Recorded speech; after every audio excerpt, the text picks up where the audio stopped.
ছোট বড় অনেক গাছগাছালিতে পূর্ণ থাকে এবং সবসময় সেখানে সুশীতল বাতাস বয়ে যায়। ভাবতেই অনেক ভালো লাগে, তাই না?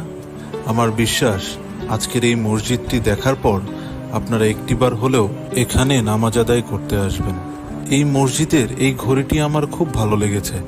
এখানে যেমন 5 ওয়াক্ত নামাজের সময় দেওয়া আছে, পাশাপাশি নামাজের নিষিদ্ধ সময়েরও উল্লেখ আছে।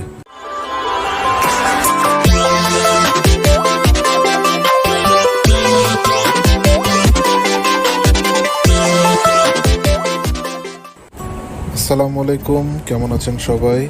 আজকে আমি আছি উত্তরা খালপার মোড়ে। এটি 12 নম্বর সেক্টরের মধ্যে অবস্থিত।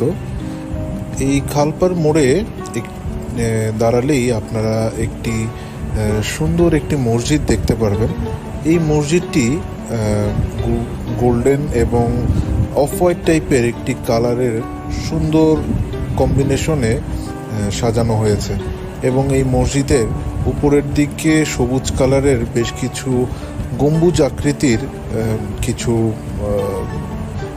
এটিকে আর্কিটেক্ট বলা যেতে পারে, গম্বুজের মতো আর কি করে সাজানো হয়েছে, যা দূর থেকে খুব সুন্দর দেখা যায়।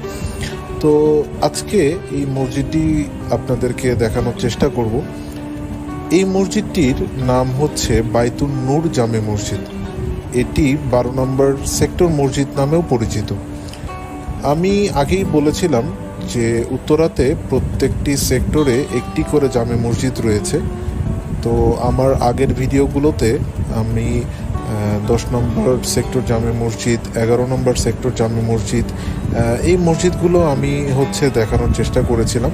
তো আজকে আপনাদেরকে বাইতুন নূর জামে মসজিদ বা 12 নম্বর সেক্টর জামে মসজিদ দেখানোর চেষ্টা করব।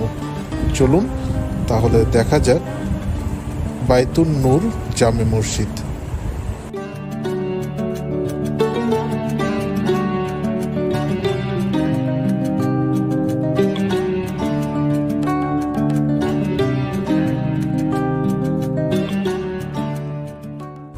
এই মসজিদের সীমানা জুড়ে সবগুলো জায়গাতেই দেখবেন বেশ বড়সড় বেশ কিছু গাছগাছালি রয়েছে এবং এর সীমানা ঘেঁষেই বেশ অনেকখানি জায়গা রয়েছে যে বাইক রাখার জন্য আর কি।